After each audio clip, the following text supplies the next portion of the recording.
Thanks for joining us on the program. My name is Omini Udan. Tonight we do two issues, one on threats to national security and the other on the gas revolution in Nigeria.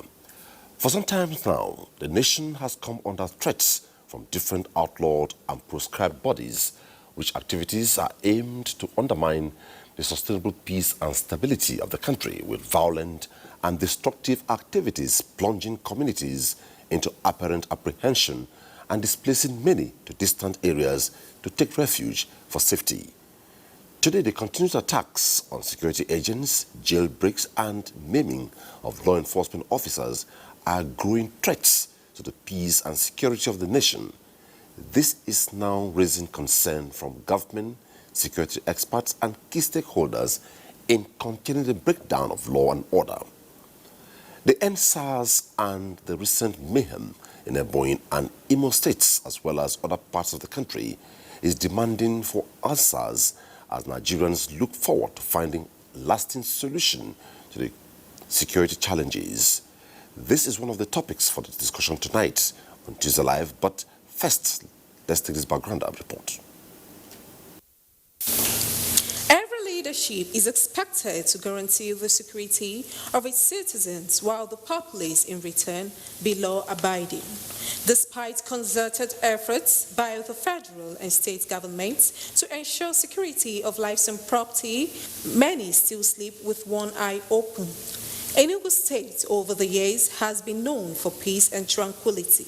But with the spate of crime across the country in recent times, the situation is no longer the same. This is because threat to national security has reared its ugly head in form of intertribal misunderstanding, kidnapping, land dispute, rape, banditry, among other crimes. Meanwhile, in a bid to ensure security is sustained, the state government has instituted a law restricting movement of tricycles from 9 o'clock in the evening and has continued to train and retrain community security agents, while security agents are on top of their game to ensure that spate of crime is reduced to the barest minimum. The frantic effort we are making in synergizing or synergy with relevant security stakeholders and support from the state government to rid the state of act of criminal and criminality is yielding positive results. I assure you that we are not going to rest on our arms. So advocacy, peace advocacy on the youth is fundamental. Then again, going after criminals to really smoke them out from their hideouts certainly will help. But that one, this other one I mentioned earlier, this advocacy is the best. When you talk to the youth, talk to those who do not know enough, and they will understand. Besides the killing of 2 police officers during the hijacked NSAS protest, Enugu State has not recorded such incidents in recent times.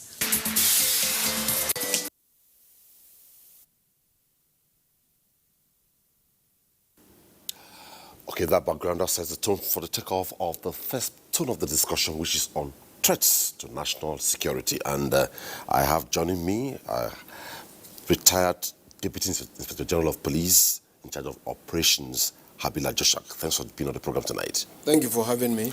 Also a security expert, Kabiru Adamu. Welcome to Tuesdaylive. Thank you. And we shall be joined from Jos. I hear the guest not up yet. Okay, from Jos, joining us is Major Gabriel Adfikiri, retired immediate past Secretary General, retired Army, Navy and Air Force Officers Association, RANO, Development Management and Security Consultant. He's joining us from our Jos Network Center. Gentlemen, let's begin. Moments ago, just received a breaking news from brought to the media by the Commissioner in charge of Internal Security and Home Affairs of Kaduna State. Bandit kill 8, injure 4 in Kajuru and Kashia local government areas of Kaduna State. And we ask, this whole thing is sounding more like a drama, broken record. Is it that the security architecture in Nigeria is overwhelmed? Well, it's quite unfortunate that these challenges keep rearing their heads. And so that means that we need to go back to the drawing board and have a solution that would put some balance, checks and balance on those who commit this crime, because they live in the community and they move around to find their targets and also move to confront the targets and do away with the targets. So it isn't anything that they fly, it's not that they live somewhere else.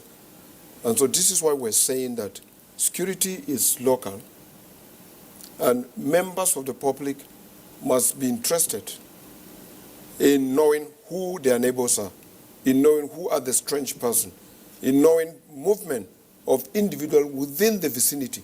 If that is not done, then we will continue to be taken unawares and we will wonder. It doesn't require a kind of solution that you need to pump in money, or a solution that you think you have to do anything outside trying to own the fact that members of the community in every environment must be interested in knowing what is happening, knowing who is the strange man, knowing movement of people, and raise alarm.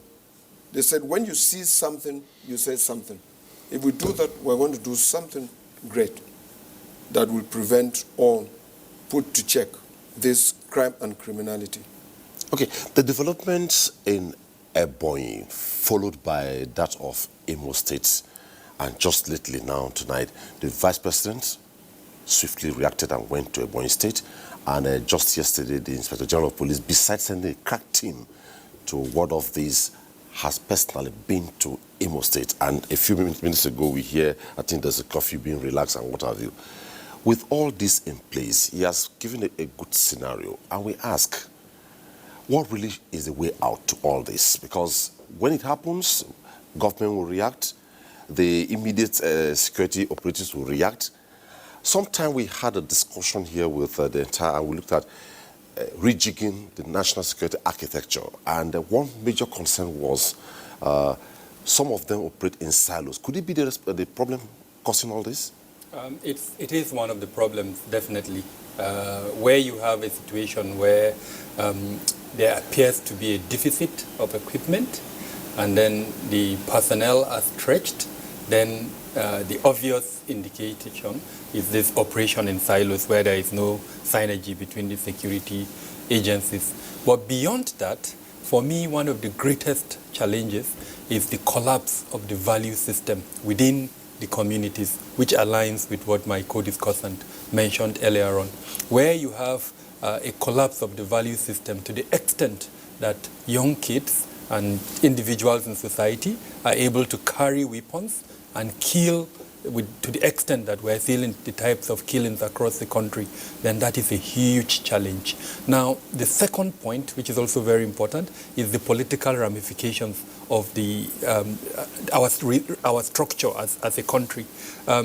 There are some parts of the country, Nigeria, that unfortunately are feeling either marginalized or in some instances the real marginalization. So two things, the perception of marginalization and then real marginalization. Now, the listener may ask, why is this a security issue? Where you belong to a country that you feel the country is not being just to you, then the likelihood is that issues around sabotage, insurrection, you will either be the one that would originate them or you would support them in order to achieve your aim. So there is a political angle to all of these security challenges. If we don't address this perception, I emphasize the use of the word perception, and then the reality of that marginalization, then unfortunately these gaps will be exploited. And then thirdly is the security agencies themselves. At the last count, there are 27 ministries, departments, and agencies that are involved in security. But frankly, the reality is we don't feel the impact of those 27 ministries, departments, and agencies. The emphasis is usually either on the military or in some instances on the police. So what happens to the other? The military are just 3 or maximum 4 of them if you include the Ministry of Defense. So what happens to, if you include police, 5? What of the others? How come we're not the kind of searchlight that we're putting on the military, we're not putting on the other security agencies? So that takes us back to the earlier point around them operating in silos. If you have a situation where a non-state actor can come out with military-grade weapons to attack a hardened facility like a police command or a correctional service, that is a clear attack on the integrity of the state. Now, what kind of response have these security agencies, What kind of response? We'll come to that. Let's quickly go to Kaduna, where Major Gabriel Adofigwe is joining us. Let's be specific now. Let's look at what happened in the southeastern part of the country, precisely Ebonyi and Imo State. What Kabiru just said regarding attack on correctional facility and police headquarters is quite a challenge on the government of the day. How do you react to this?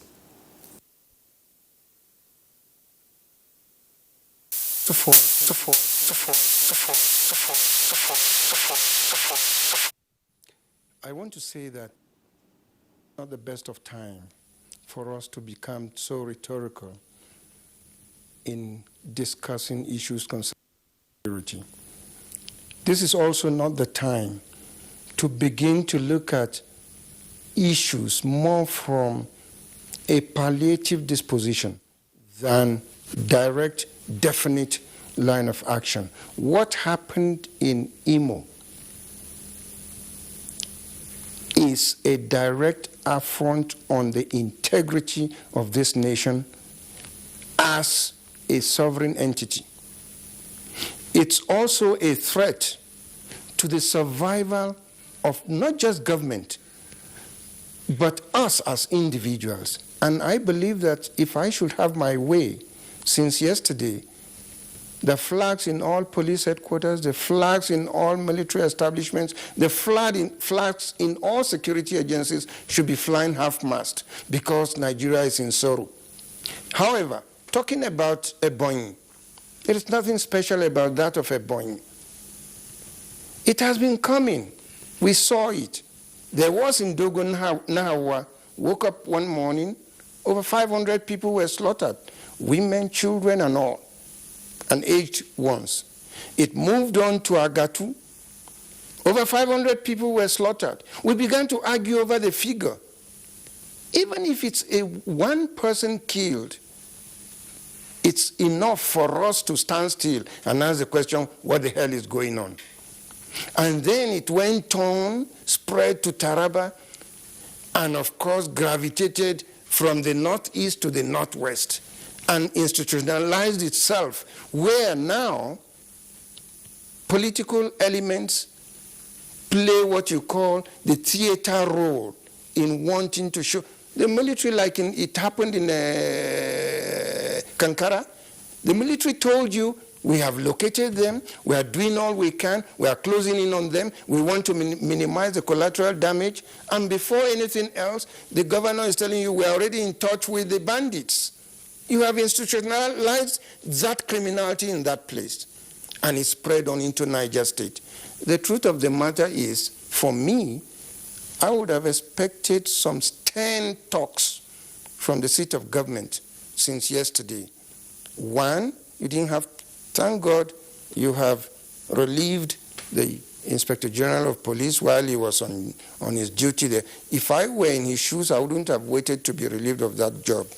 Similarly, whoever is the Commissioner of Police in that state should have shown us the maturity in his profession, that by saying, look, I think I have failed. Not to talk about the controller of prisons in that place. They have a communication system. These guys, I'm told, they said they hovered around there for quite a while before they invaded the facility. What went wrong with their surveillance system? What went wrong with their communication system? Those to set free 1,800 prisoners is not a 2 minutes business.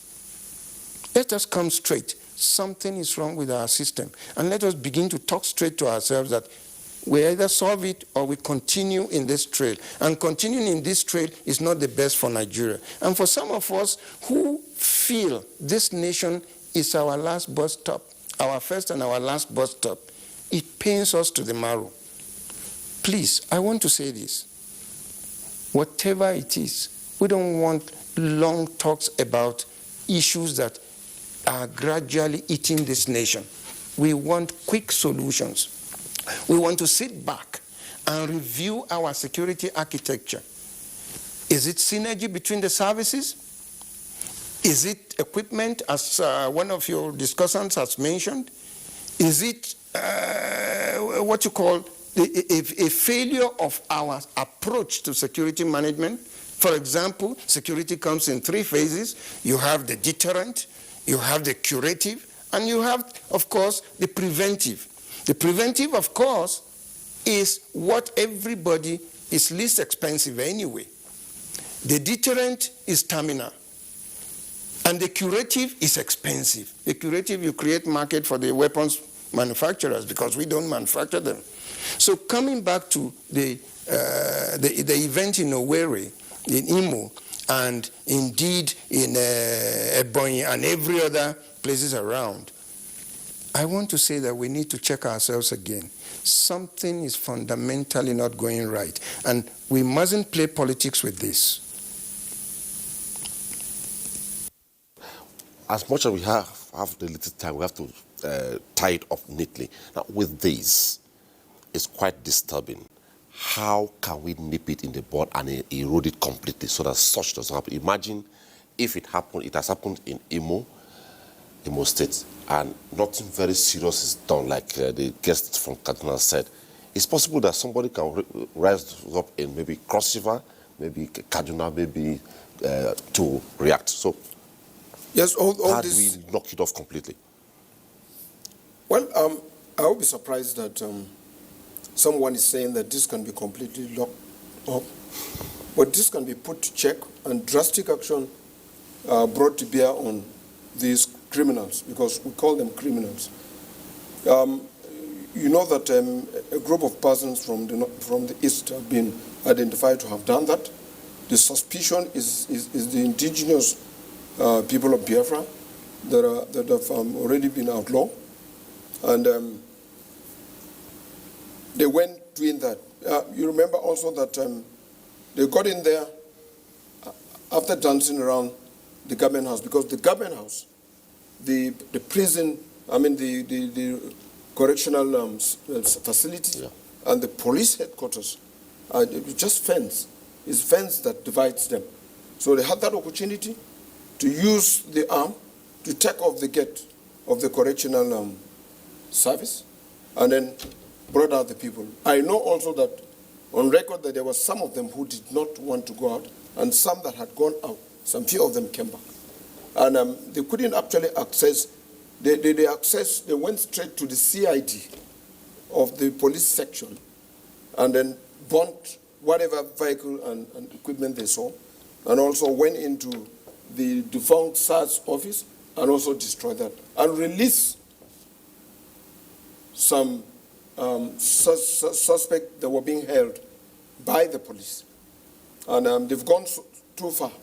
And you could also see that Imar Powerful, who is their spokesperson, went in denial that they didn't do that. And so I think in order to get this right, the Inspector General of Police tried, because he gave an order that those people must be fished out and dealt with decisively, that they should be brought down. And you know that since years back, this IPOB have been there. I was part of the people that were managing them for like 2 years when I was Commissioner of Police around Abia there. And so you could see that we need a situation that we have to nip these people right out. And it is very easy to be done. Other contributors have said the security agencies must synergize.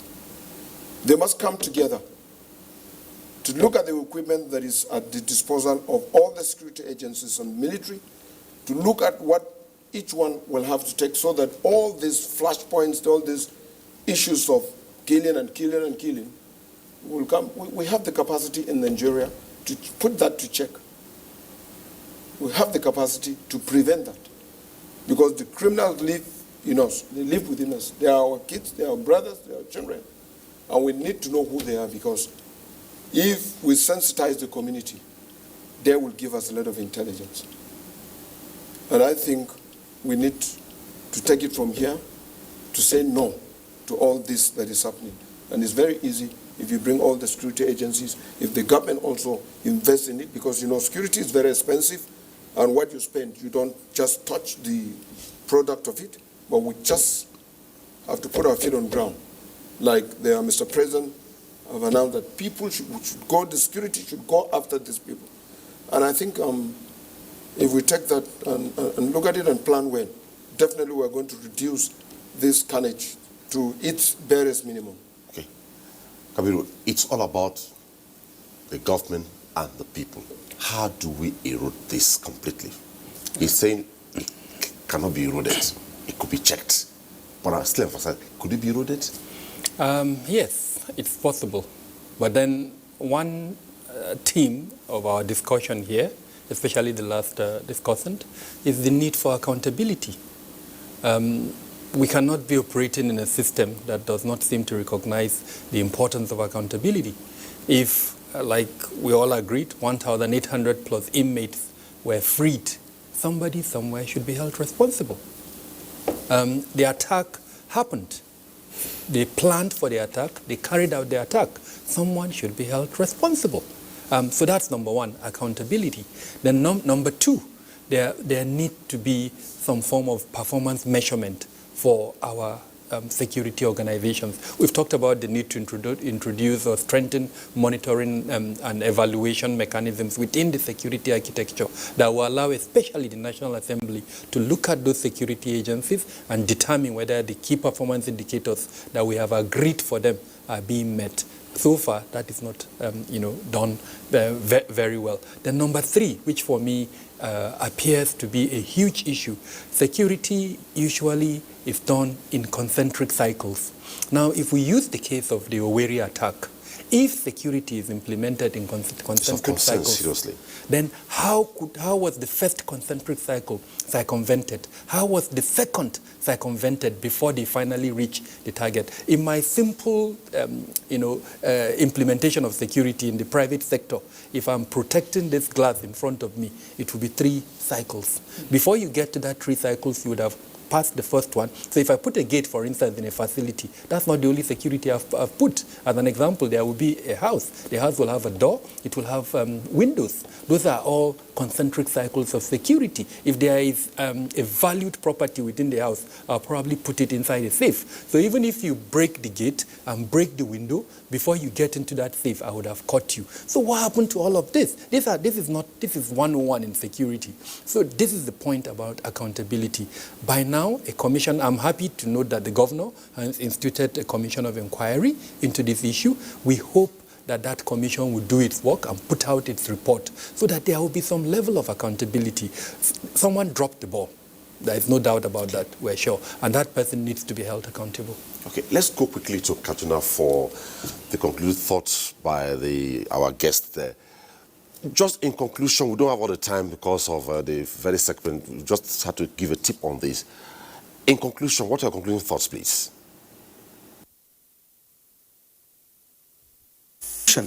Haven't said so much about the security agencies and the operatives there, whom we all know come out of the bigger setup called Nigerians. I think another sector to seriously look at is the society itself. We need to reorganize, reposition the socio-psychological thinking style of the average Nigerian. People have, in recent times, become disconnected. They don't believe in government anymore. They don't believe even in the security agencies anymore. And I will conclude by giving you a very quick illustration. In one of my training experiences in Europe, particularly in the UK, when there was a robbery and we were brought on the scene to find out what really happened, the thieves, the robbers were so clean in their operations. But do you know that we got a phone call from an 85-year-old woman who was sitting in her house enjoying early morning sunshine Immediately she saw the unusual movement on the street, she picked her camera and took some shots. That is social responsibility. We need to coach the ordinary Nigerian to believe in this nation, Nigeria. Nigeria is a name that we cannot begin to capitulate on how to disintegrate it. No. There is a purpose for this nation. The greatness cannot be underplayed.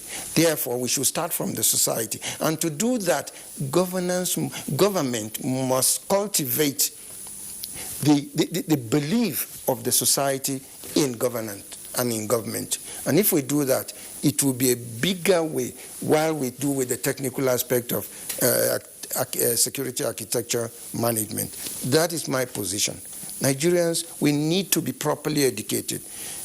The average Nigerian 40 years and below now has lost the geography, the physical geography of this nation called Nigeria. Not to talk about the historical aspect. So we need to bring those things back. They help us. Otherwise, how can you explain 100 Nigerians killed in a location somewhere, part of states in the country, and the rest of Nigeria goes on partying as if nothing happened? That is part of security breach. That is my concern. Just Network Center and not Kaduna. It was nice having you on the program. Thank you so much. Again, back here, quickly we'll say Kabiru Adamu, security expert. Thanks so much for making your time to be on the program. Thank you for having me. And also Habila Joshak, retired DIG of police in charge of operations. Thank you. Thank you. And that's it on the first leg of Tuesday Live tonight. We looked at threats to national security. On the second log, we shall be looking at gas revolution for national development. Just after this time out, stay with us. Don't mask your beauty. The primary purpose of a face mask is to protect the wearer from bacteria, dust, pollen, and viruses such as COVID-19. But now that face mask has become part of our daily wardrobe and accessories, Transgreen Nigeria Limited is introducing O-Care colors. O-Care medical face mask now comes in different colors to match your unique style and different attires. O-Care medical face mask is comfortable to wear, easy to breathe through, and does not leave marks or rashes on your face and can be specially branded to suit your taste. You can get your O-Care medical face mask today from pharmacies and supermarkets near you. O-Care. Protection you can trust. O-Care. Coronavirus is real. Steps to avoid this pandemic. Wash your hands regularly or sanitize your hands. Keep social and physical distancing. Avoid crowded places. Stay at home unless absolutely necessary. Don't touch your eyes, nose, or mouth if your hands are not clean. Avoid the spread of coronavirus. Coronavirus is real.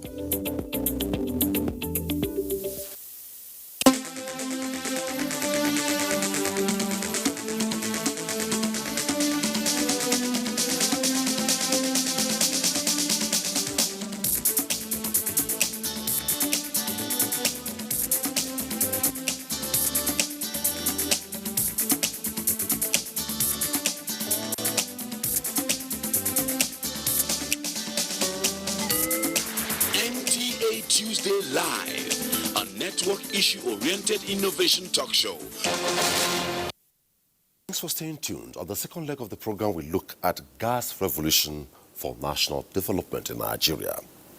Since Nigeria gained independence in 1960, achieving economic development through rapid industrialization has remained a growing concern, and the discovery of crude oil serves as primary export commodity with foreign exchange value. This prolonged dependence on the crude oil sector eventually monopolized government sources of foreign income in the energy sector, and to break the jinx, the federal government undertook a major diversification project in the sector with gas as priority. This singular export experts say is the huge investment in the nation's history, which is targeted at boosting the energy sector of the country with priority for renewable energy sources to diversify income and promote competitiveness in foreign and domestic markets. The evolution of gas resources in the country is to uplift the economy and drive industrialization with potentials of about 600 metric cubic feet of gas. This President Muhammadu Buhari at the virtual Nigeria International Petroleum Summit 2021 pre-summit conference and official launch of the Decade of Gas in Abuja said, and I quote, "The rising global demand for cleaner energy, which is gas, has offered an opportunity to exploit gas resources for the good of the country, and we intend to seize the opportunity that is the paradox that the administration decided to confront when we declared the year 2020 as the year of gas," end of quote. In the light of this, Nigeria plans to build the first and largest gas industrial park in Africa, which has the potential to propel economic growth in the country with a comprehensive gas infrastructure development program that can attract an industry of more than $16 billion within the next 4 years, while generating direct and indirect jobs in the process. This is one of our focus on Tuesdaylive. We're already done with the first one, and I remain Omini Odan. Before we go into the discussion segment, let's take this background report put together by correspondent Adamu Sambo. The launch of the Decade of Gas in Nigeria sets the tone for what could best be described as a revolution in the critical subsector of the nation's economy. It demonstrates the resolve by the Buhari presidency to effectively develop and utilize gas as a national priority to, amongst others, stimulate economic growth, improve Nigeria's energy mix, drive investments, and provide the much-needed jobs for the teeming citizens of the country. I can assure you that President Muhammadu Buhari has the political will to surmount the challenges and continue in a determined pursuit of transforming Nigeria into a gas-based industrialized nation. We are grateful to the Excellency, Mr. President, for the continued support and interest in the National Nigerian Gas Expansion Program and other initiatives geared towards greater gas monetization and utilization in our country. For President Muhammadu Buhari, it is seemingly absurd or even contradictory that Nigeria, as more of a gas nation, focused on oil over the years, hence the more proactive push towards gas development by his administration. We acknowledge that Nigeria has still more work to do in the gas space. Gas has enormous potential to diversify and uplift Nigeria's economy for the good of the country. We intend to seize this opportunity. Our major objective for gas sector is to transform Nigeria into an industrialized nation with gas playing a major role through enhanced accelerated gas revolution. Already, he said, remarkable progress has been made towards achieving the objectives, including developing gas infrastructure, promoting domestic gas utilization, commencing the process of commercializing gas flares, development of industrial and transport gas markets, as well as increasing gas to power. Other policies and projects kick-started include the National Gas Expansion Program, Auto Gas Policy, and the construction of the Ajaokuta-Kaduna-Kano gas pipeline. Global developments have indeed presented us an opportunity. Gas will become the dominant fuel for generating power, not only across the world, but in Africa as well.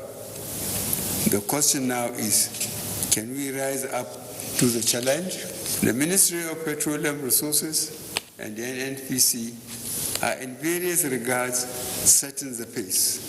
The president used the opportunity to appreciate Nigeria LNG for contributing about 1% to the nation's GDP, $114 billion in revenues, $9 billion in taxes, $18 billion in dividends to government, and $15 billion in feed gas purchase. There were goodwill messages from Secretaries General of the Organization of Petroleum Exporting Countries, OPEC, Gas Exporting Countries, International Energy Forum, as well as the Nigeria LNG. The conference is a prelude to the 4th edition of the International Petroleum Summit to be hosted by Nigeria later this year. From the State House, Adamu Sambo, NTA News. Adamu Sambo's background report sets the tone for the second phase of Tuesdaylive tonight, which is on gas revolution and national development. And in the course of the program, we shall be taking reports across the country, all in sustaining the conversation tonight. I'm being joined for this segment by Mrs. Brenda Ataga, Senior Technical Assistant, Gas Development and Investment, Minister of Petroleum Resources, Office of the Minister of State for Petroleum Resources. Welcome to the program. Thank you very much. Also tonight, here is Sadiq Kazim. He's an industrialist. Welcome to Tuesdaylive. Thank you very much. Joining us in our Lagos Network Center is Austin Avuru, former Managing Director, Seplat Petroleum Development Company. He joined us from Lagos. Welcome to the program. Thank you very much. So tonight, via Zoom, is Dr. Wisdom Patrick Enang, Engineering Department, Exxon Mobil. Welcome to Tuesdaylive.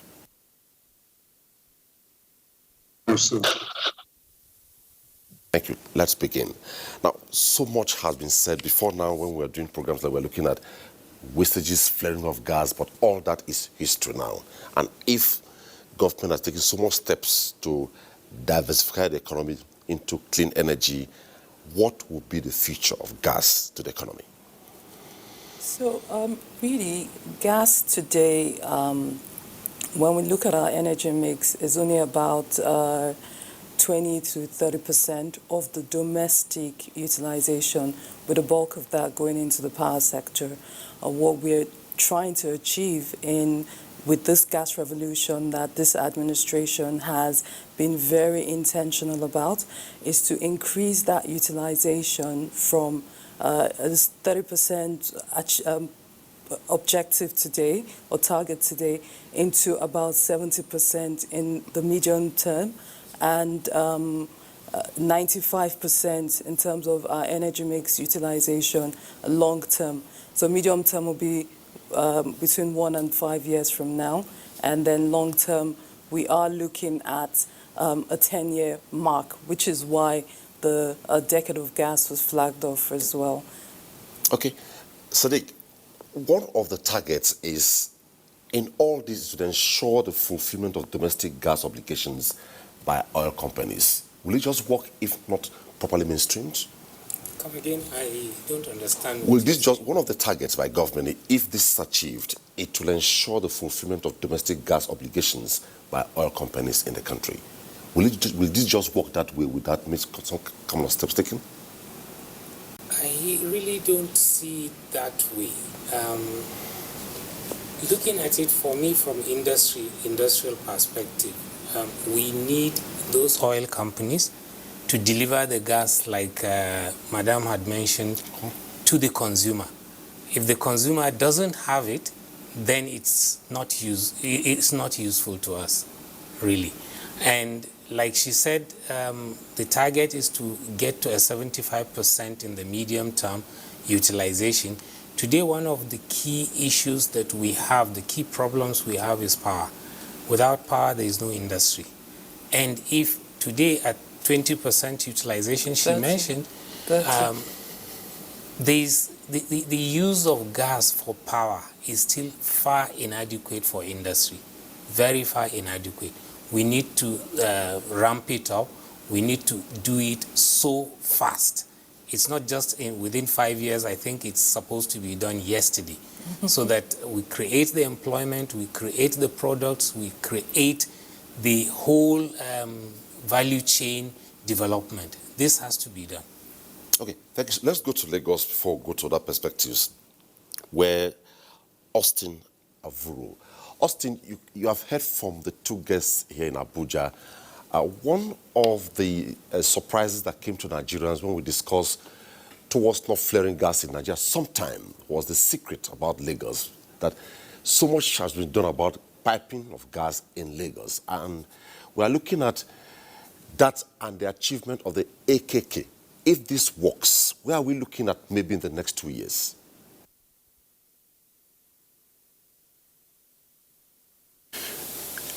Let me start by giving a short historical perspective so that you can understand where gas comes in. It's not just about the campaign. Until 2012, this country was utilizing only 300 million scoff of gas per day.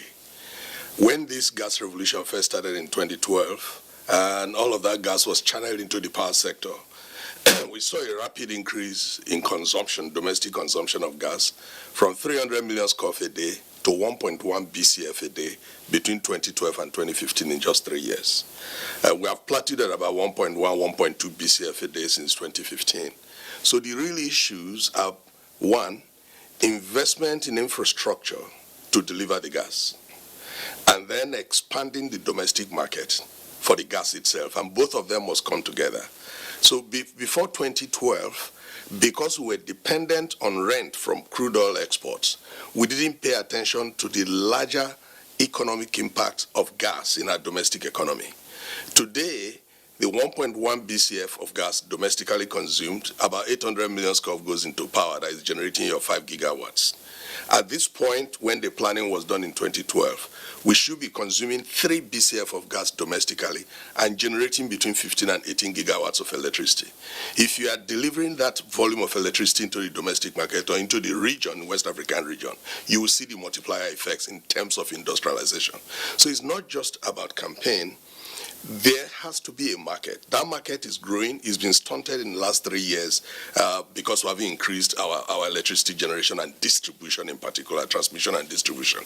So we had to get to that point where there is electricity available to everybody, because the key source of electricity, which is gas, is available to us. So once that market is large enough and is consistent and is reliable, the investments will come in delivering the gas itself. Here we can talk about the campaign, but I will tell you that in the last 5 years, Seplat is probably the only company in the last 3 years that is investing $700 million to deliver 300 million scoff of gas a day from the ANOR projects. Those projects will come up when that market is almost guaranteed and you make a return on your investment. So the campaign is fantastic. When it started in 2012, it delivered the results. I like the sustenance of the campaign by government, but beyond that, we have to look at the key issues of infrastructure, delivery of gas, a reliable market where the pricing is not regulated, where it is willing buyer, willing seller, so that everybody in the entire chain has confidence has confidence that when you invest, you will get your returns. Those are the key issues we now have to address. Dr. Enang, let's get your opening perspectives. Are we set to go? You are with ExxonMobil. So, yeah, I'm just going to give my own personal perspective, because I'm not speaking on behalf of the company. But my personal perspective for this is, just like the other speakers have said, it's one thing to, have the infrastructure that we need is one thing. The second thing we need is the actual deepening gas utilization within the domestic economy.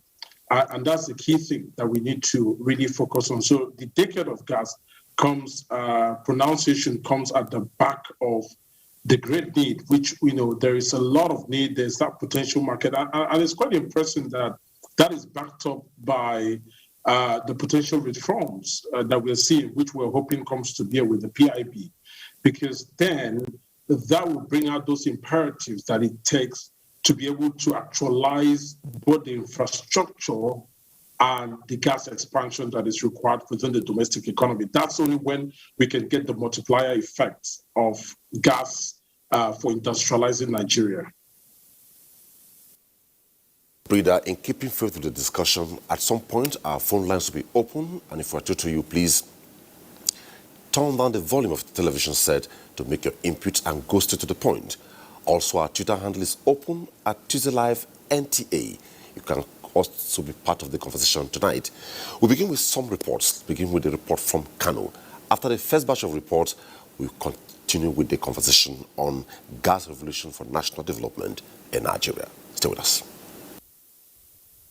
Kano was an industrial hub in the late 70s and early 80s, which placed it among leading commercial centers not only in the country but sub-Saharan Africa. However, the situation became worrisome as the state has been grappling with economic downturn due to collapse of manufacturing sector on account of energy supply. Many factories were closed down and workers were laid off.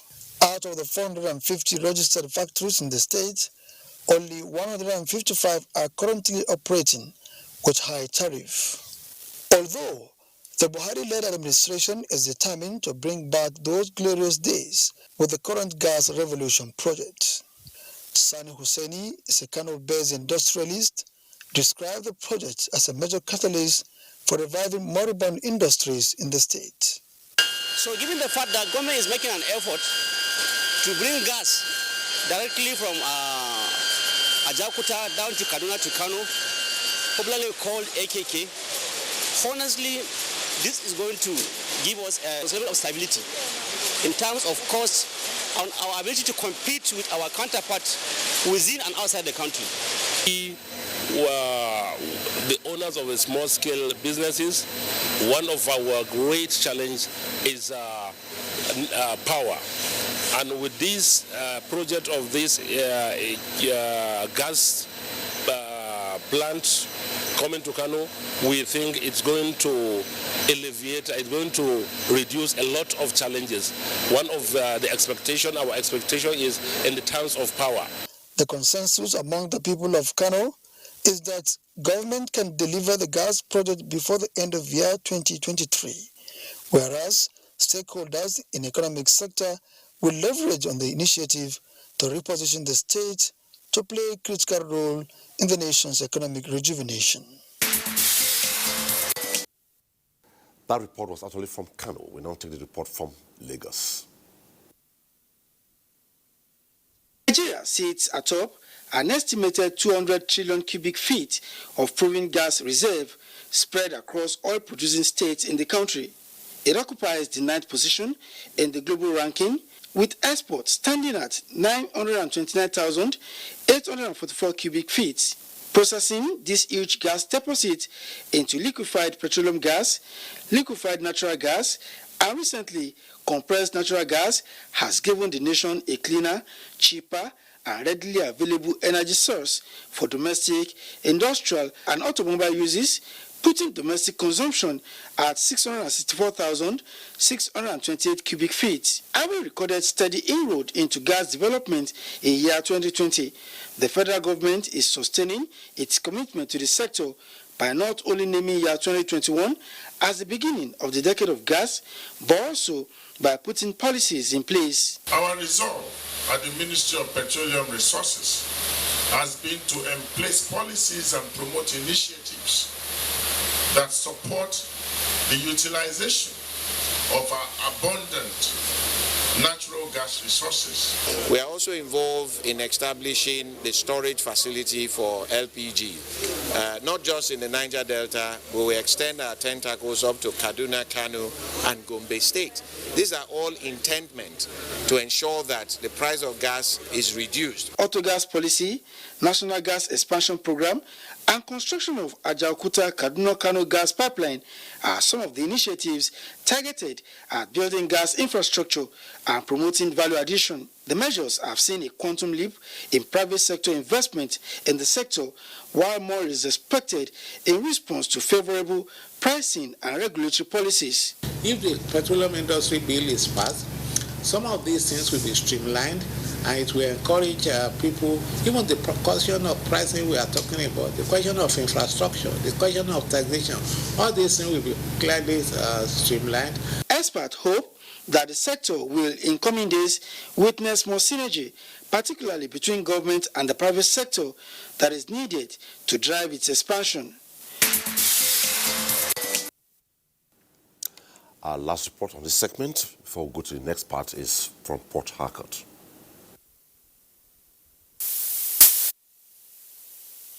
The oil oil and gas sector, which serves as a major driver of the economy, accounting for over 95% of government's revenue between 2011 and 2012. The global oil and gas industry had a rocky start in 2020, having been hit by several challenges. The most significant is the effect of COVID-19 pandemic on crude oil demand and the sharp decline in crude oil prices. There should be a good legal framework, good laws to enable government. Government creates the fiscal conditions, tax holidays, rebate, and so on, to encourage business, to create business-friendly environment. And so one of the things government can easily do is to stem insecurity. When your facilities, when your investments are not secure, you can never in any way protect your investments. Energy experts say oil and gas operation contributes to improving the livelihood of communities in production areas by promoting sustainable development and generating employment, transferring knowledge, as well as outsourcing inputs locally. But for the policies so far, government also has to implement PMS, AGO, DBK, the refineries, supply and distribution. While building these refineries, distribution is key. Other stakeholders say with a huge investment in oil and gas sector, emphasis should be placed on industrialization and integration of artisanal refinery operators in the mainstream for maximum actualization of government's plan for gas revolution in the country. Those two reports from Lagos, Kano and Port Harcourt keeps us attuned to the topic tonight. Now, can you give us an update regarding where we are right now as a country?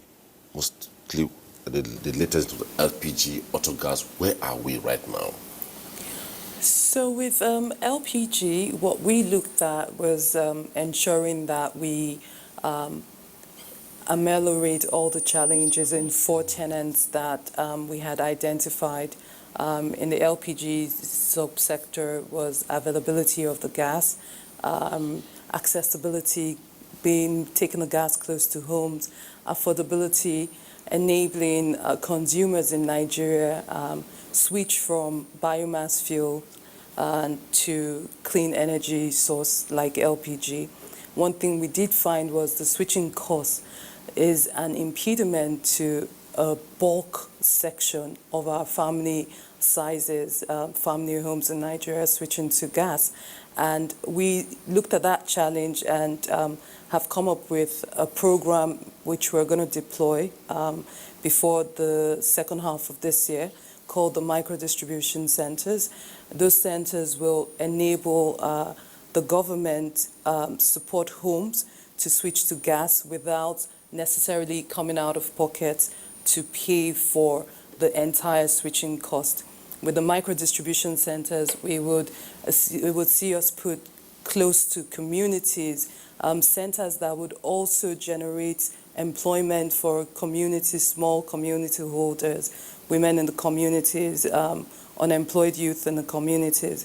What the micro distribution centers will do would enable us exchange cylinders in communities without necessarily buying the entire switching kit to use gas. So access to gas with that will be improved.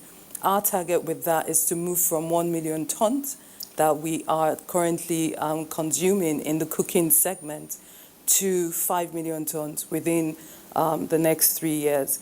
And with the entry of this micro distribution centers, we're already getting a lot of momentum. We would see that, just incrementally scale up before the end of this administration. That plan is in the works and will be deploying in 12 states in the shortest possible time, and then nationwide very soon as well.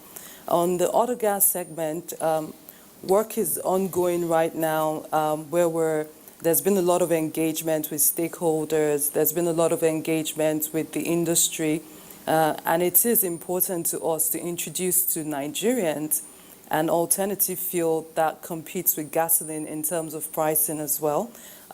Just give people an option and change the narrative around what our domestic energy driver is. So today we say gasoline is the domestic energy driver, but actually gas is actually a better energy driver than gasoline. In terms of calorific content, it would match. You can actually drive your cars 2 more kilometers than you would on gasoline with gas. And gas in this regard, I'm talking about the compressed natural gas. In terms of the pricing is sustainable because gas is a natural resource to us. We don't have to import gas. We don't need to benchmark the pricing of the CNG against, a reference market that is, subject to the vagaries of market volatility outside of the country. The domestic gas pricing will take care of the gas pricing when it comes to CNG.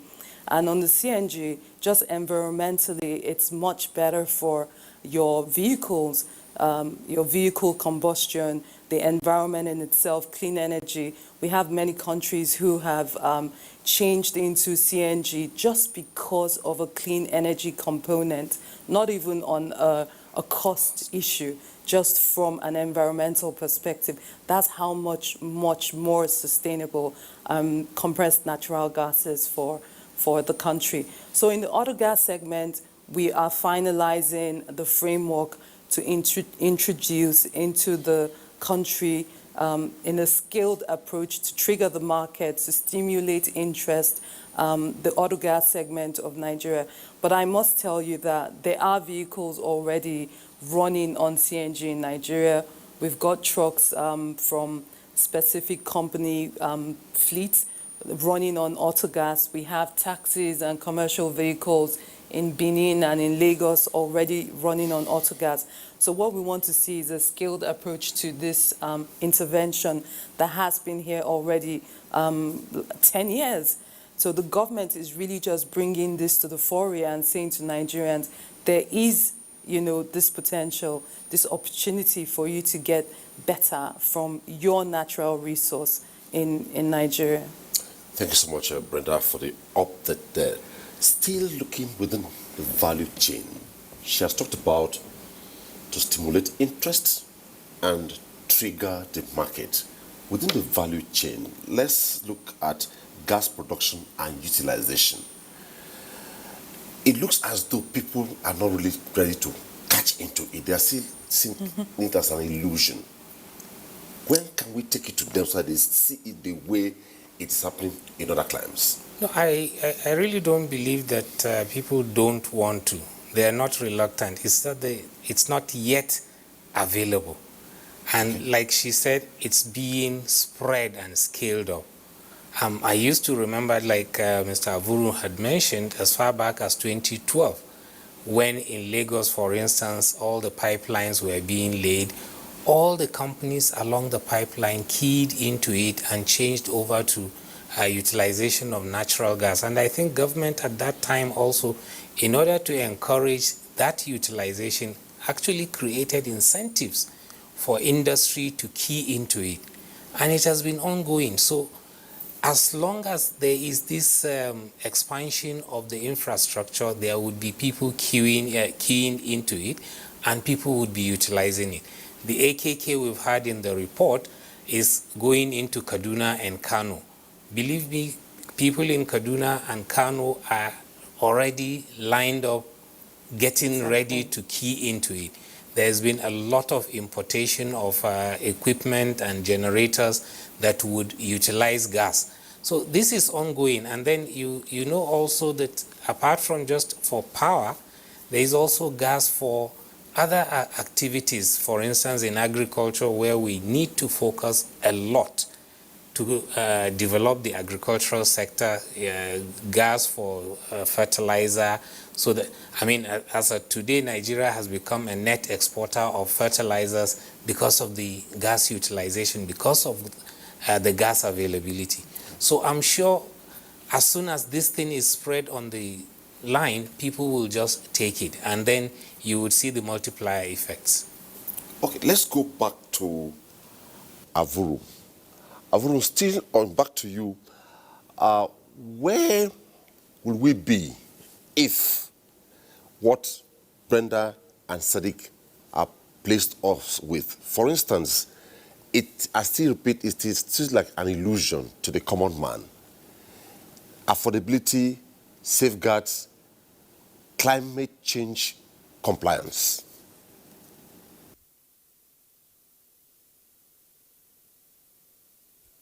I'll tell you, and both of them have put it very, very well. First of all, it's about availability. The general public in Nigeria is ready to utilize gas. The average mother in the home is ready to use LPG. LPG is not as available to her as it should be. With the distribution infrastructure that she spoke about, it will become available. But let me also say this. Before now, LPG was available to us in this country only through our refineries. When the refineries function, you have LPG. When they don't function, you don't have LPG. Today, 90% of LPG consumed comes from the LNG and is brought into the domestic market, essentially exported from the LNG. But today, thankfully, all the gas plants that are being built today, whether at Ano, whether in Saple, all of them have LPG components. So in terms of availability, in the next 3 years, there will be abundance of LPG into the domestic market. We won't be relying solely on LNG. We will not be importing LPG and won't be relying on the refinery. So that solves the availability issue. And she's already spoken about the distribution issues that are being taken care of. Now, in terms of the key infrastructure, and that's where government is coming in, and that's where this campaign and what government is doing. Now, the Lagos axis and industries have been getting gas because government invested in the ELPS that takes 2 BCF of gas. It was 1 BCF. It's been twinned, so it now has a larger capacity of 2 BCF of gas that comes from Niger Delta through the ELPS to Lagos and then to West Africa.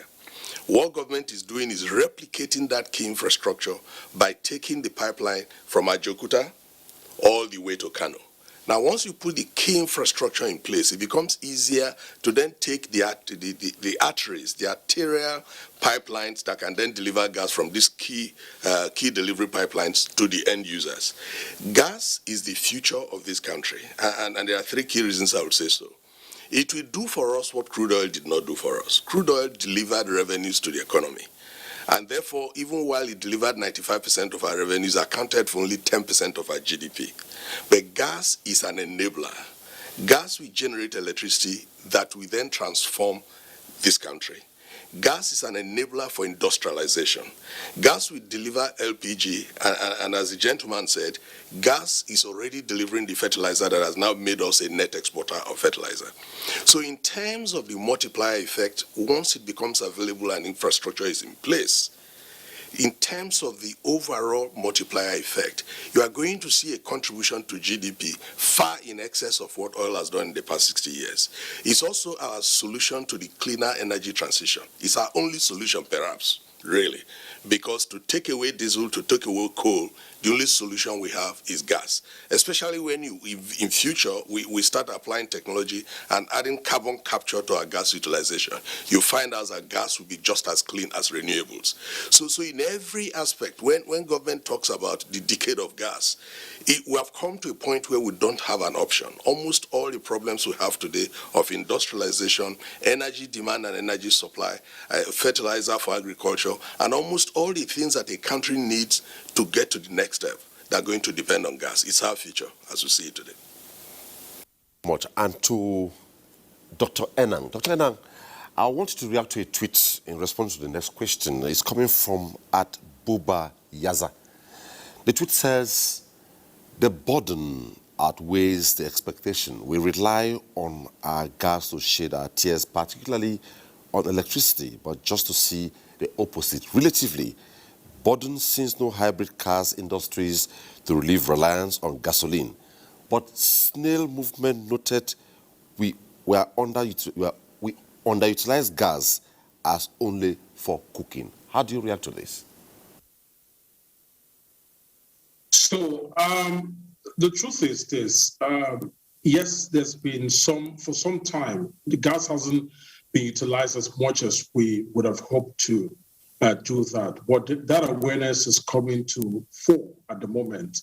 And as one of the speakers said, the government is now resolved to change the narrative through various gas expansion programs that touches on the LPG as well as the CNG, and we're going to see that improve. I mean, undoubtedly, there are very many interests and keen interests in coming into the gas market, because you've got to see that there's the supply bit, and there's also having private sectors coming in to deepen that participation of gas play in the country. So as some of these imperatives come to bear, where we can guarantee supply at an affordable rate, we have the commercial framework that allows the transportation of this gas. We also have some obligations that make sure that there's that sanctity of contracts when it comes to get along. So once we fix those value chain, it would deepen. There will be that deepened participation of gas throughout the country. It's undoubtable. So yes, we haven't quite been where we wanted to be, but the narrative is changing because the government is providing the right imperatives, or at least they're being worked at the moment. Those imperatives, as they mature, we would begin to see, the importance of and the relevance of it. Just going back to the LPG issue. So according to the 2020 report that I read, we have about 5% LPG usage. And that target has been, we're talking about increasing that target of consumption from 1 million tons of LPG, up above 5 million tons. And that's really interesting, because if that is actualized, that is a huge one. Now, if you're talking about CNG for vehicles, that is the moment you can make sure that the gas is affordable, available, and there are market-driven strategies to make sure private sectors are involved. It will just, it has a ripple effect on the entire economy. So I don't expect that underutilization to stay that way. I mean, it's not even staying that way. It's improving beyond, what we think it is with the statistics. And with the programs laid out by the government, we are confident that this will be achieved in little or no time. Of reports. Back to Brenda and Sadiq for Go to Lagos and via Zoom. One worry is, if all this is in place, what safeguards are in place? Safeguards concerning what?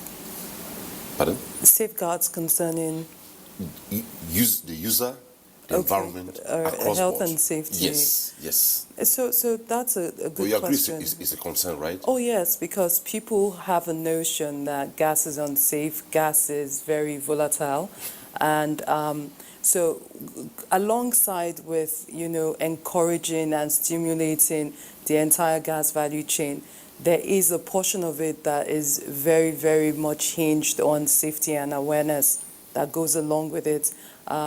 What we are doing is, as part of our campaigns, we are training people when it comes to handling of gas. We had some jingles out about how to manage your domestic gas. Today I was even on a conversation with industry stakeholders on the distribution of gas to support the CNG auto gas segment and how to ring fence that. So safety is a key portion of the engagements that are going on right now, and it would be delivered as the benefits of the gas come alongside. So for every 1 million users, you would have enough information go out to support how to use gas, how to access gas, how to manage the handling of gas, whichever facet of gas you're going to be using. If you're using LPG or you're going to use CNG for your vehicles, how to manage it, how to manage your vehicles with the CNG canisters, put in the boots or put in your under your car or on the top of that, depending on what sort of vehicle you use, especially with the public transport system.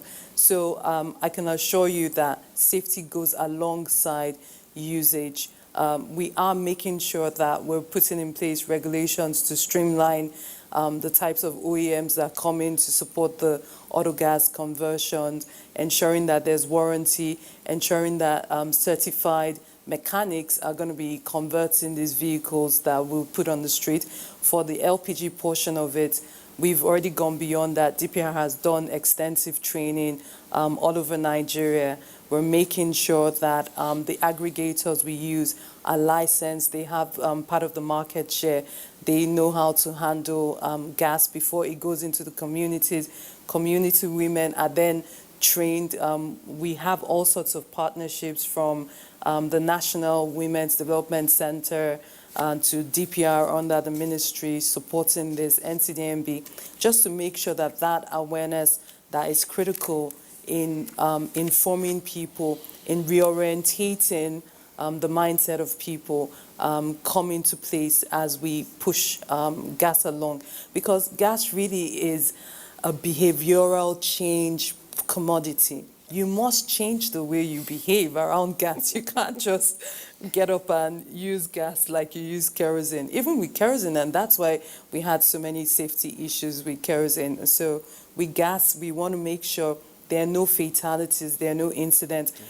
In the committee, we have a zero fatality policy. So our design right now goes alongside making sure that there is safety as a mainstream portion of it. Okay, let's, Sadiq, you are an industrialist, and this whole thing, you are critical to this. And Brenda has talked about stimulating interest to trigger the market and switch from what used to be to what we want it to be now. What should be? Value mindset orientation becomes the problem now.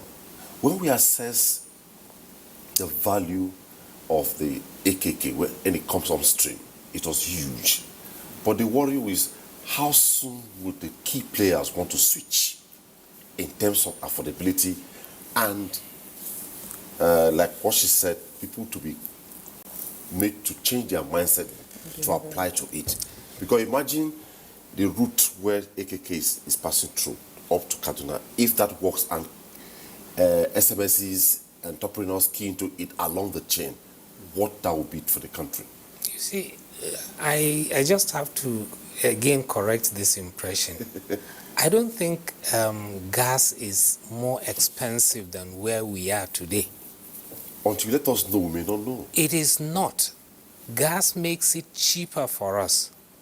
Gas would eventually change the whole narrative such that we'll be producing at less cost, and then we'll be producing to serve the consumer. So, I mean, I remember back again, I still go back, when, for instance, the gas pricing policy was to benchmark it alongside diesel pricing. I mean, it was never acceptable to industry. Then we changed the whole thing. And I remember people at that time were keen in and investing in drawing the pipelines from the main pipe to their factories and putting that into their costing, such that after some years it has already paid for itself. People were taking, industries were taking facilities from banks in order to fund this activity. So believe me, it's cost effective. In the long run, it's going to pay for the whole thing. But do you agree this is a concern? It is a concern. I'm used to running, besides public power supply, running my industry with maybe a diesel-powered power plant. Yeah. And now I'm seeing an opportunity to go into gas. It will take some orientation by Brenda and co. So you see, what I'm saying, the government is already doing its own part. And this has already been acknowledged. On one, making sure that the infrastructure is in place. Two, sensitizing all the stakeholders to key into it. By the time this has happened, believe me, it's going to be a walkover. Even for SMEs, like it has been mentioned, SMEs and the roadside, the backyard industrialists or small processors would actually be keen into the whole project. And it's going to solve the problem. For instance, power.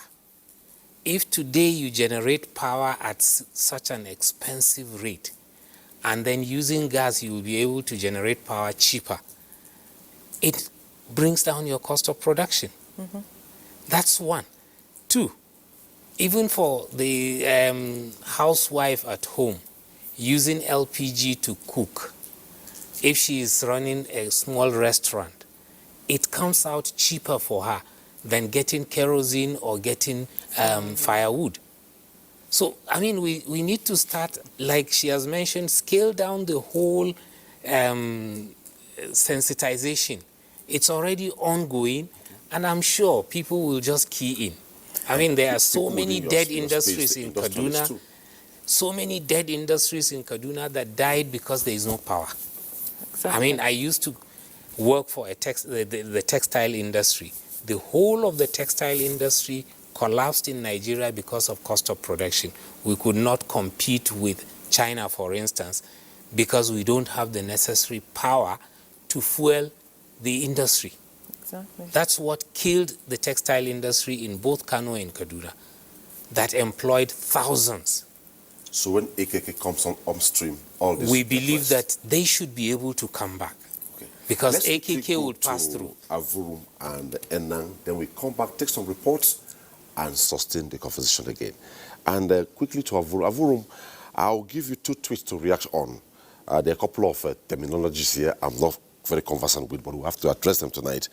Osomo to Bechuku says, how has fracking changed our future? Fracking. Will environmental damage from fracking natural gas outweigh the gains from using a fuel that is cleaner than oil or coal? On the second leg, he says, why is it that after getting an approval for building a proposed petrol station, you will later notice that in the long run, the established petrol station has attached a liquefied petroleum gas plant within the petrol station? How can such situation be stopped on time?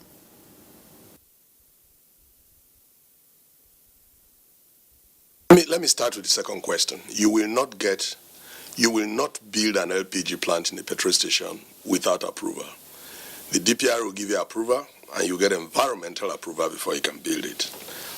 And so from a commercial and operational point of view, dispensing LPG through already established petrol stations is much easier, it's much quicker to get to the public, which is why it is allowed, and under appropriate circumstances, it is licensed by the DPR. So it's not an anomaly. Fracking, there's no fracking in Nigeria. Fracking is going on in the US, and that is why US has become a net exporter of gas. But that really doesn't have an impact on our current discussion. All of the gas we produce is conventional gas we produce along with crude oil. It's not through fracking. So the environmental problems of fracking that you may discuss in the US are not here with us. But let me quickly also say what Sadiq has been talking about. We're not trying to assume that gas will be cheaper than other sources. I am saying to you that gas is cheaper than all other sources of energy we have in Nigeria today. In fact, when you try to sell gas, so if you look at all the distributors, there are those who are distributing CNG to industries where there are no pipelines. There are pipeline companies like Oando Gas and Power. The entire network is to give gas to industries around Lagos and Ogun State. The reason you are able to convince those people to invest in changing from diesel and LPFO, HPFO to gas is that you're able to demonstrate to them that you're actually cutting the energy cost by as much as 40%. None of them will convert. None of them will invest in conversion until you convince them that, in fact, in converting, you are changing to not only cleaner energy, but much cheaper energy. And as he pointed out, usually in 2 years, the cost of conversion, you would have recovered it, and then you go on. Every single industry, any industry of what size that is using gas operates cheaper than the ones who are using LPFO or diesel or HPFO. And it's a lot more sustainable once the infrastructure is in place. Now, once all of the infrastructure is in place, we are going to have to address one major issue: the price of gas to the end user. So we sell gas at about $2.80, you convert to Naira at the wellhead. It gets to the end user in industries in Ogun State at about $7. It gets too excessive. And that's because the infrastructure to deliver it is not as comprehensive as it should be.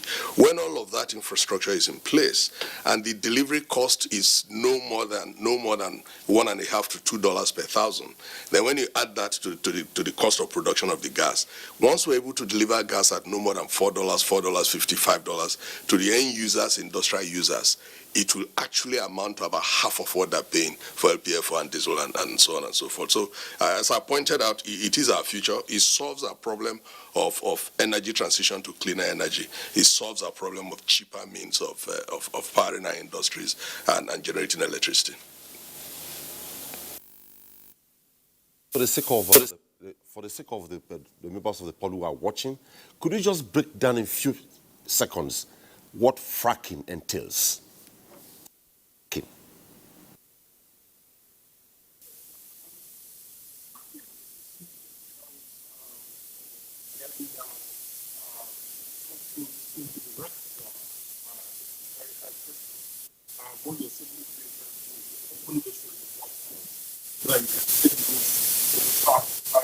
Pockets of traps, gas or oil.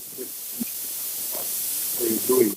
Now, the most controversial aspects of fracking, it's actually in the US that this is done more. The most controversial aspects of fracking is because you have to pump chemicals. I know they say 90% water, but there are chemicals that are pumped into the reservoirs to perform the fracking activity. And when you pump this, a lot of those chemicals, they are under trademark secrets. So there is really no established norm as to what the impacts are. Now, there is also some impacts as to the long-term effect in terms of where, how it gets into some of the layers of the reservoirs below the ground where we have water. So what's the impact on the natural water quality, in the long term? So that's kind of the explanation, and it's a really expensive activity, really, and that's why you see they take the hit as soon as the economy sort of gets down in terms of price of gas and price of oil. And the audio was a bit cracky there. Let's take some reports. When we come back, we'll look at other perspectives. If gas is volatile, although if people are trained on the safeguards, it is very, very affordable to use if the infrastructure is in place. What if I'm planning to be a gas theft? What are the implications? When we return after the report, we'll look at these aspects before the end of the program. The next report comes from Kaduna. Sway as a reference point in the textile production, with its industrial layouts bubbling, especially in the 80s and 90s. The bubble has busted, leaving the city with structures which were once housed to the textile giants. High cost of industrial energy was said to be responsible for crumbling the textile industries. But with the pipelines being laid to the AKK project, a ray of hope shines. It's commendable now that we are linking the gas pipeline now to the north, because that would be the key to drive industry. What this means is that industrial gas will be available at a lower cost and cheaper, as well as transfer technology and promote local manufacturing. With cheap gas available, our industries are going to come alive. New industries will even also come up. The petrochemical sector is going to grow. The textile industry is going to come back. When the pipelines begin to flow, the needed energy by these moribund industries will be available. That with this policy, we can see the kind of revival of industrial activities, at least for the first time, for the alienation time in Kaduna-Kano axis, where traditionally industrial activities is heavy is huge. The backbone is there.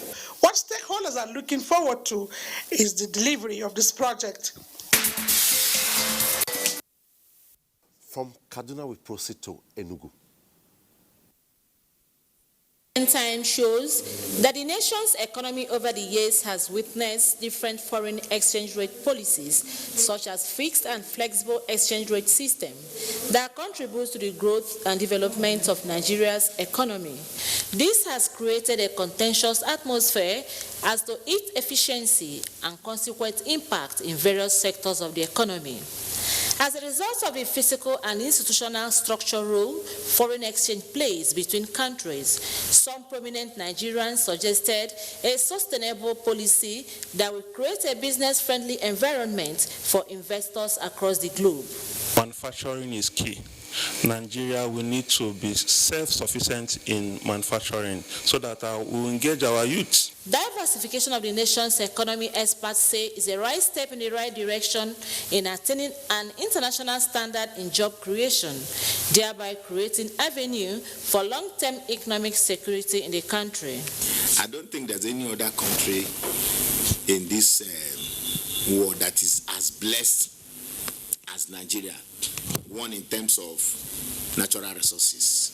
If you invest in agriculture, I'm telling you, every state will have at least 50% of their youths occupied in that venture. Coal was very, very vital in the Nigerian economy because it was coal that was used to produce electricity.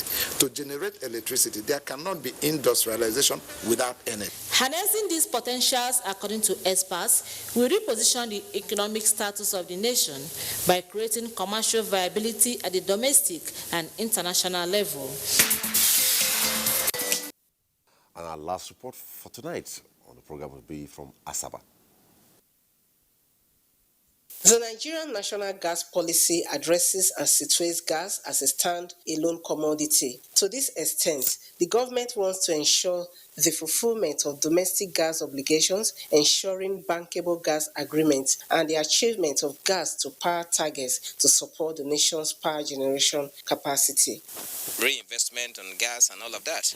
I think it is high time for us to stop gas flaring.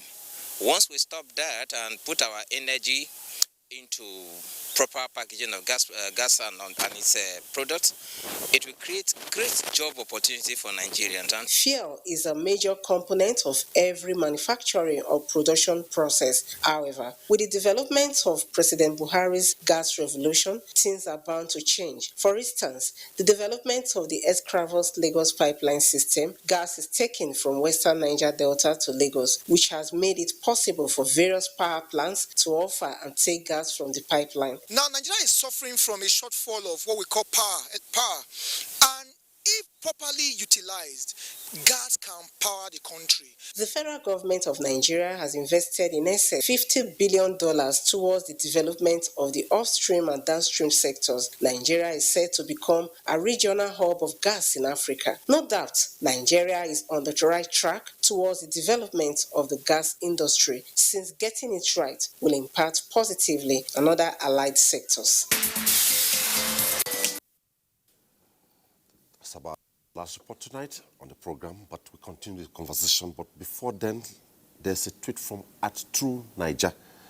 How I wish those not watching NTA watched the discussion on gas revolution for national development on Tuesdaylive NTA.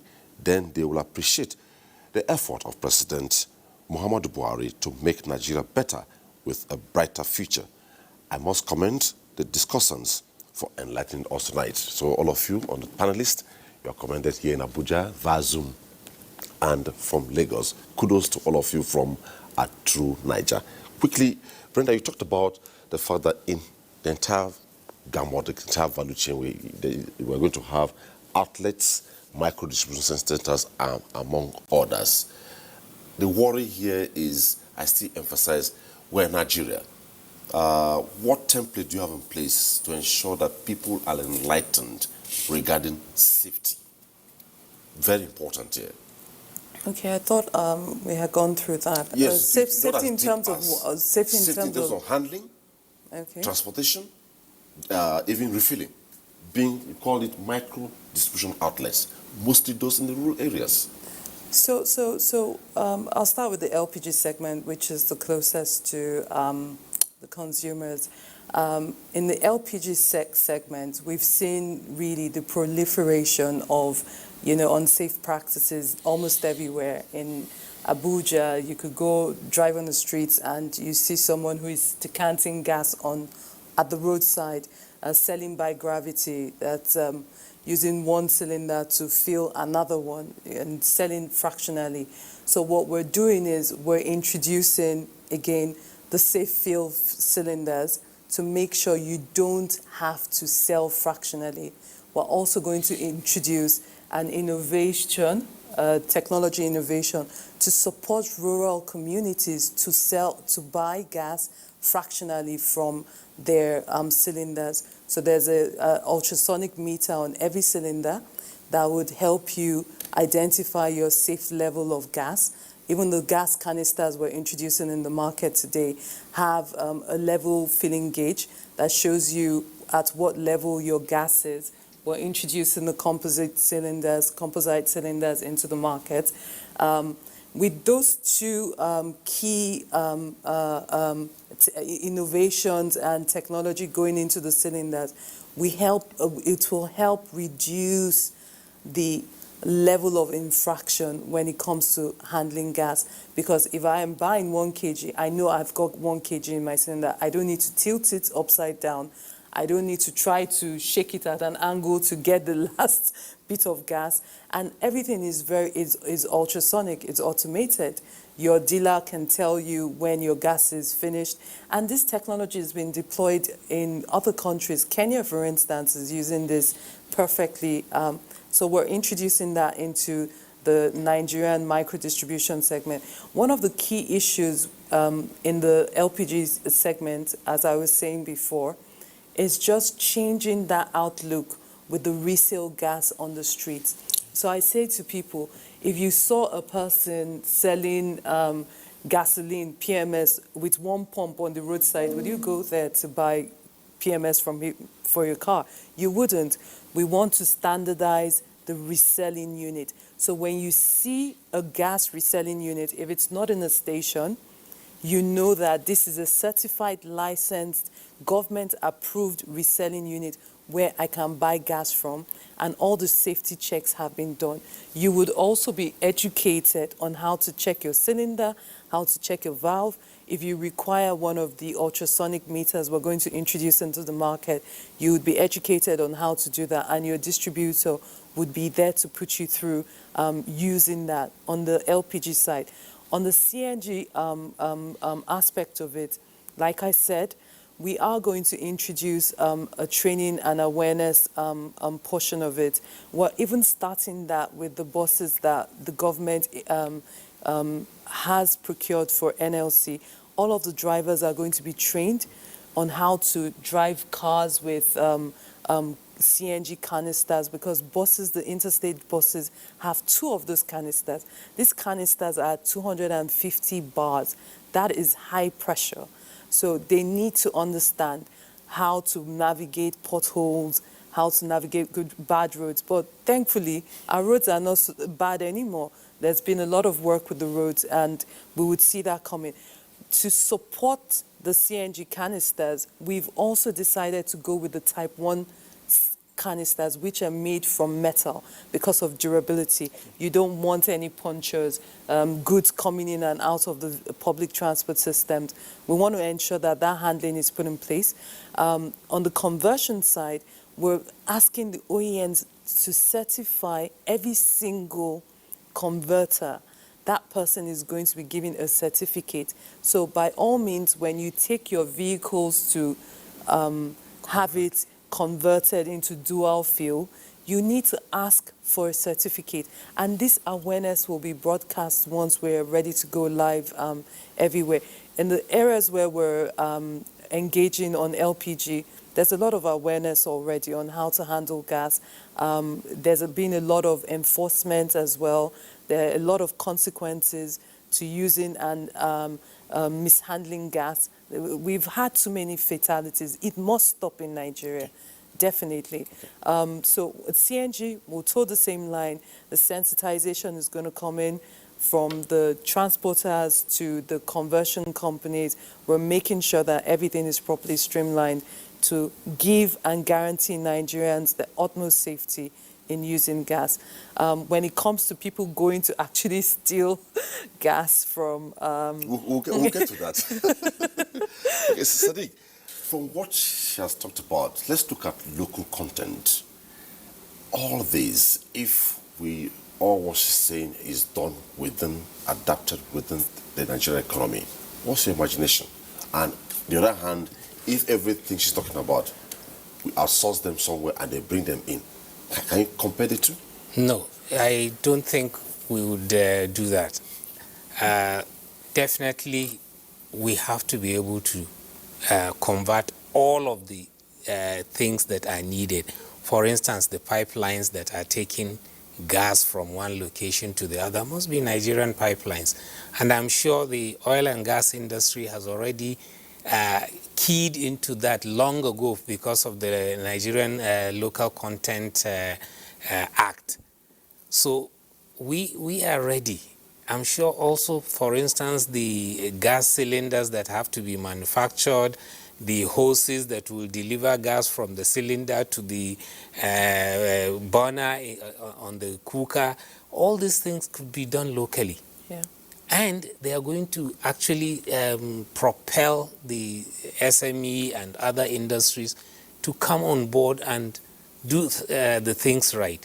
And like she mentioned also, issues of standardization and regulation must be embedded from day one. Absolutely. If they are not embedded, then we get into doing things haphazardly, and then they would increase the fatalities and the accidents. But if we make sure that standards are followed, then we would be able to do things right. And I'm sure we are ready. As far as industry is concerned, I know there are sectors within the Manufacturers Association of Nigeria that are already on board on these activities, and they would be able to deliver. Okay, we imagine the multiplier effect to the nation's economy. Exactly. But quickly, our first caller tonight is calling from Kaduna, Uma. Hello, Uma. Hello, Uma.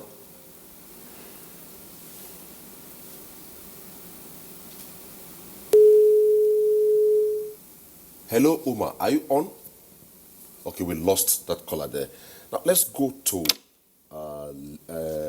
Dr. Enang. Dr. Enang, before we go to Avuru, give us a mind picture of what it would look like if, for instance, we're discussing the affordability, the availability, and how gas would change the fortunes of the nation's economy, and somewhere talk by the corner is somebody who is thinking of maybe breaking the gas pipeline or going to gas theft, maybe because it is the rave of the moment.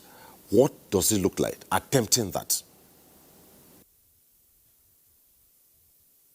Gas is very unforgiving, and that's the truth. And just because of the nature, the mechanism of explosion that happens with gas, it travels well further than PMS, for example, once it's in air. So attempting that, it's something that is going to be very dangerous. And I believe, from my design experience, that the way we would treat the burial of gas pipelines will be very much taking that into consideration, making sure that there is that intentional drive to keep the pipelines well away from someone's reach, except they attempt to do that. And let's go back to kind of memory base. We've seen this happen where the gas pipeline, for example, has got tampered with, and then it exploded. And we've seen the consequence of that. It's really disastrous. And just picture, even if you were to have a shutdown valve that you're able to isolate the incoming flow, just picture the length of pipeline. Perhaps it's about 30 inches of pipeline, for example, or 40 inches. Just picture that and the volume you can pack at the pressure that pipeline is operating at. If it's operating say 25 bar. Just picture how much volume is, and that volume will be consumed completely before you can, kind of put out the fire. So it's not something to advise anyone to do it. And I believe the design community is taking that into consideration at the burial, in terms of the burial depth that they would put the gas pipeline and the area, the corridor, the corridor that they would actually locate these pipelines. Afuru, I will ask you this. All what we are discussing here, here in business, we talk about the PPP model. But here we're looking at a two-way thing. Government is ready, government is promoting, and the people are there. How best will it look if the synergy is achieved?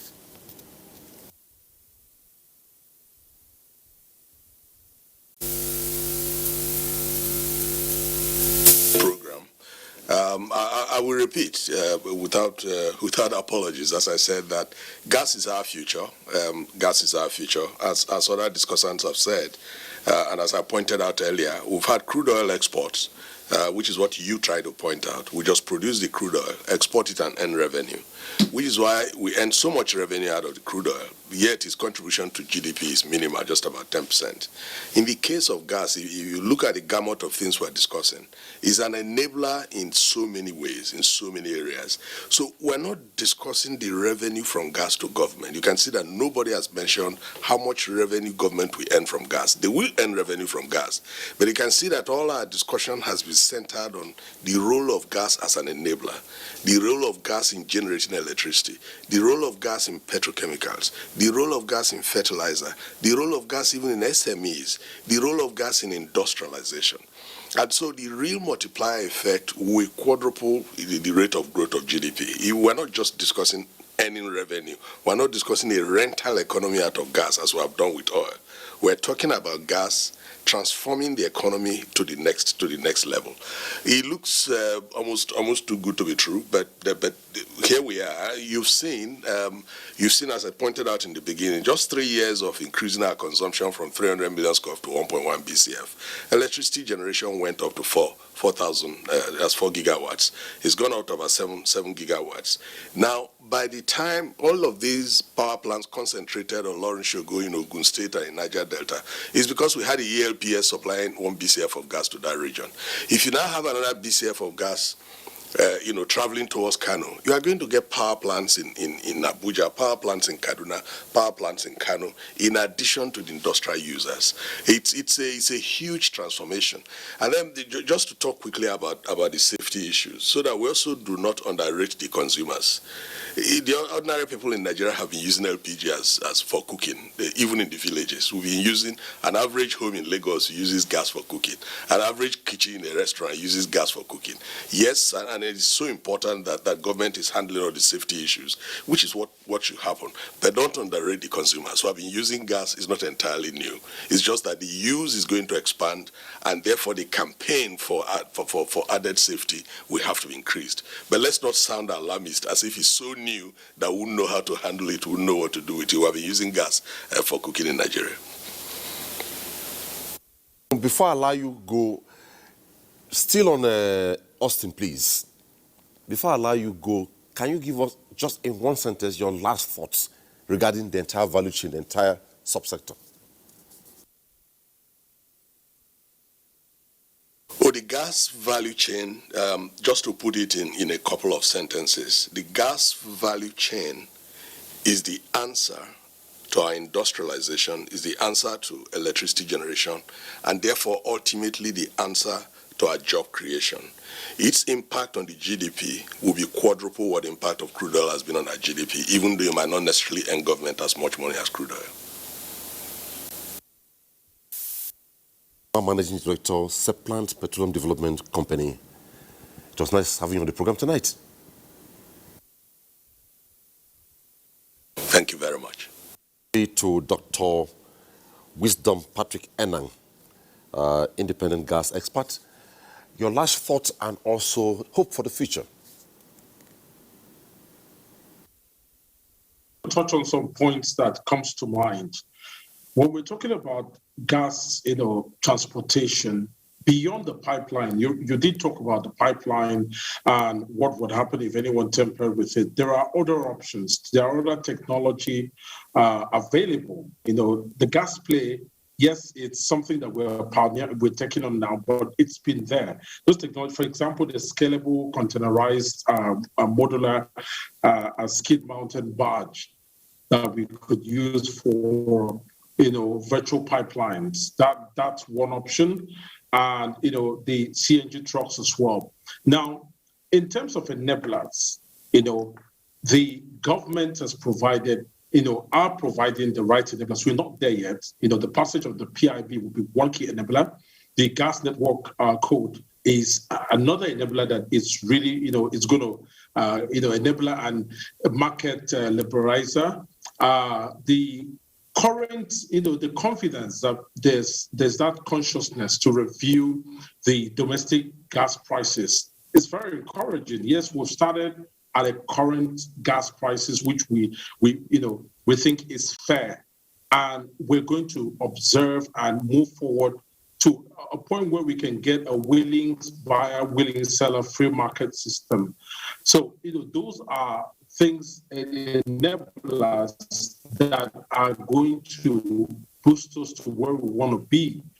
Now, if I just take, some excerpts from the NIPS event that just happened a few days ago, from Tony Atta, what he said is that, Nigeria needs to begin to fly on the wings of gas, and this is good. This has been enabled by the president launch of the Nigerian decade of gas, and the quick passage of the PIB is actually the overarching imperative to see us through to that actualization of the gas, our goal for gas industry.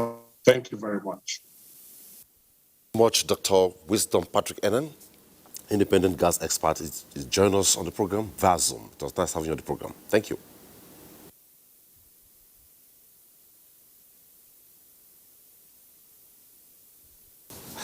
Sadiq, we're back here in Abuja, you and Brenda, to tie up.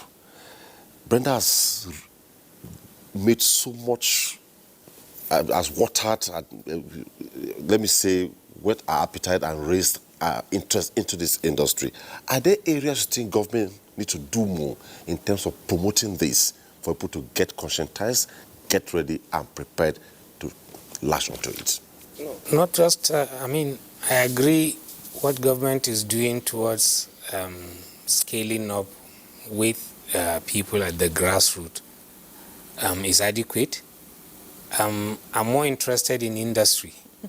Absolutely. And I'm more interested in, for instance, government, maybe not during this administration, but putting in place plans that will take us, for instance, take the pipeline to the furthest northwest and to the northeast, for instance. And, for instance, from Abuja to other parts of the north central. This needs to be done. If it is coming from Ajaokuta, what happened to people in Jos, for instance? What of people in Maiduguri? We are not saying Maiduguri is going to be consistently and continuously a security area that would be avoided. No, we need to start thinking, like I said, not only by this administration, probably the next administration, but it's something that this administration should put in place, the plan. The AKK pipeline was a dream of somebody some time before, but today it has become a reality. So let's start dreaming of taking this gas also to other locations, because industrialization must spread to all nooks and crannies of this country. This is, for me, what I expect the government to be thinking about. I thought you also look at the area of affordability and the entire chain, how viable it will look like. It is viable. Affordability comes with the time. Nobody thought that putting a pipeline from Ajaokuta to Kano is affordable. Even as it is today, with lean revenues of government, we still doubt if it would work. But we have seen the progress that has been happening, So we believe that the mindset of the government to insist that it must deliver it is good enough for me. Okay. Well, brother, maybe let me not say a closing now, but you see, most times when you introduce a new trend, it affects other trends. For instance, let's imagine a community where there was no road. Government provides a bridge. You've taken off pontoon operators, canoe, outboard engine operators out of the market. It will be a challenge. Are we looking at maybe alternative sources of livelihood for those who be denied maybe source of income if this takes off fully? Have you bothered about that? Oh yeah, definitely, because the government, as you would recall, has a target to provide 100 million Nigerians with jobs. As a ministry, we have a portion of that target as well. And in ensuring that we sustain that, the momentum and our eyes are focused on the overall goal, our role really is not to deprive people from their existing livelihood, or rather it's to enhance it by transforming how you earn your livelihood. So using the example of the gas decanter on the street, we're not saying pick up and go. We're converting you into a standardized reselling unit. We're not leaving you without hope and a job. In addition to that, in all the other segments, he's spoken about bridging the supply gaps. There is technology today that can take gas all the way to Sokoto, and we are planning it as we speak. So I'm pleased to hear that, there is this interest. The industrialization must be in every single state of Nigeria. And that technology, the LCNG regasification unit, will also introduce new skill sets that aren't even there in Nigeria today. It's being used in China. A few companies have introduced it into Nigeria, but we're taking that on to bridge the gap. We're not waiting for AKK to be finished before we begin to reap the benefits of gas. We're also going to deploy this technology to bridge the gaps where there are no pipelines and get gas to the furthest location in Nigeria. And that would come with its attendant job creation, skills introduction, knowledge transfer, technology transfer. So there is a lot of potential. On converting alone, we're looking at jobs circa 77,000 new jobs being created, skilled jobs being created. The opportunities are enormous. And I would just implore Nigerians to join hands with the government to make this work. Let's not bottleneck our mindsets with, gas is this, gas is that. Let's embrace it as a true tool to changing the economic circumstances of many lives, to changing the economic narrative of Nigeria as well, and also introducing into our nation clean energy and meeting global goals and global standards for living and environmental support. These are very, very important things. And to be honest, these are cyclical issues. You can't take one away from the other.